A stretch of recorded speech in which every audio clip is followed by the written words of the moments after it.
조 바이든 대통령이 과연 공화당의 일부 지지를 이끌어내 사회 인프라 일자리 방안을 초당적으로 성사시킬 수 있을지 시험대에 오르고 있습니다.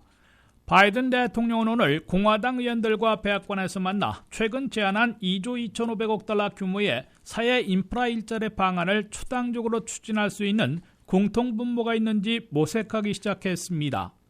바이든 대통령은 자신의 사회 인프라 일자리 방안에서 초당적으로 합의할 수 있는 적정 규모로 축소하고 증세안도 조정하는 등 타협할 수 있다는 입장을 밝혀놓고 있습니다.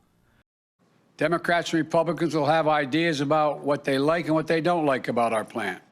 Compromise is inevitable. Changes are certain. 동시에 민주당은 공화당의 지지가 없을 경우에 대비해 단순 가반의 지지로 독자가 하결할 길을 확보해 놓고 있습니다. 이와 관련해 지역의 대규모 국책공사를 무조건 반대하기 어려운 공화당 상하원 의원들은 바이든 플랜 중에서 도로와 교량, 철도 등 전통적인 사회기반 시설 개선안에는 찬성할 수 있을 것으로 시사하고 있습니다. 공화당 상원정책위원회 위원장인 로이 블런트 상원의원은 바이든 플랜 중에서 전통적인 사회기반 시설 개선만 시행하는 6,150억 달러 규모이면 공화당의 지지를 얻을 수 있을 것이라고 밝혔습니다.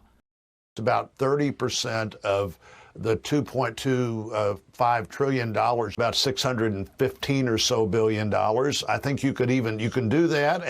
공화당 의원들은 특히 바이든 대통령의 세금 인상에는 찬성할 수 없다고 잘라 말하면서 미국 구조계획법에 따라 각 지역 정부에 제공하고 있는 3,500억 달러를 우선 사용하고 채권 발행 등으로 재원을 마련한 방안을 모색해야 한다고 강조했습니다. 이 같은 상황으로 미루어 바이든 대통령은 사회 인프라 일자리 방안에서 8년간 2조 2,500억 달러를 투입하려던 계획을 다소 축소할 가능성이 거론되고 있습니다.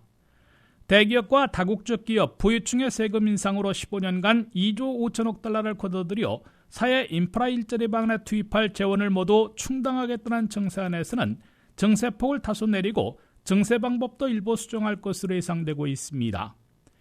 대기업의 법인세 인상에서 바이든 대통령이 현행 21%를 28%로 올리겠다고 제시했으나 민주당 결집의 열쇠를 쥐고 있는 조 맨신 상원의원이 지지하는 25% 인상으로 추정될 것으로 예고되고 있습니다.